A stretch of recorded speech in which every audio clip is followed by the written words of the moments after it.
ఈరోజు రెండు పార్టీలైనవి, ఒక పక్క బీఆర్ఎస్ మళ్ళీ ఇంకొక టిఆర్ఎస్ పార్టీ అంట. టిఆర్ఎస్ అయినా తెలంగాణ రాక్షస పార్టీనా? రక్షణ సేన. తెలంగాణ రక్షణ సేన కాదని తెలంగాణ రాక్షస సేన పార్టీ అది. వాళ్ళు ముందుకు ఉన్నప్పుడు నేను ఒకటే అడుగుతున్నాను తెలంగాణ ప్రజలు కానీ జడ్జం చేసుకున్న ప్రజలకి, ఈ కొత్త పార్టీ దేనికి?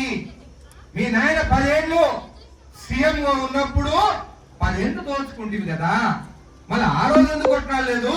ఆ రోజు కాళేశ్వరంలో దోచుకుంటానని చెప్పి ఎందుకు మాట్లాడలేదు?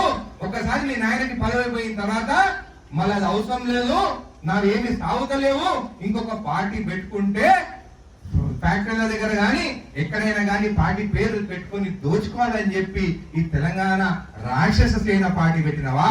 అంటే ఆ పార్టీలో జాయిన్ అయిన వాళ్ళు అందరూ రాక్షసులు, దోచుకునే దానికే ఈ తెలంగాణ రాక్షస సేన ఆ పార్టీ ఆమె కూతురు పెట్టిన. ఒకటే అడుగుతున్నాను, ఒక తండ్రి పిల్లలు పుట్టినప్పుడు చదివిస్తాడు, పెళ్లిళ్ళు చేస్తాడు, వాళ్ళకి ఏం కావాలని చూసుకున్న తండ్రి పైనే కుట్లాడుతున్నావు అంటే రేపు ప్రజలకి ఆ పార్టీ ఏమి న్యాయం చేస్తుందని చెప్పి కూడా నేను అడుగుతున్నాను. అంటే ఈ టిఆర్ఎస్ గాని బిఆర్ఎస్ గాని కేవలం దోచుకునే దానికి పార్టీలు పెట్టింది తప్ప ఏ ఒక్క ప్రజల కోసం న్యాయం చేయాలి కానీ పేద ప్రజలకి న్యాయం చేయాలనే పార్టీలు కావని చెప్పి కూడా తెలియజేస్తాను.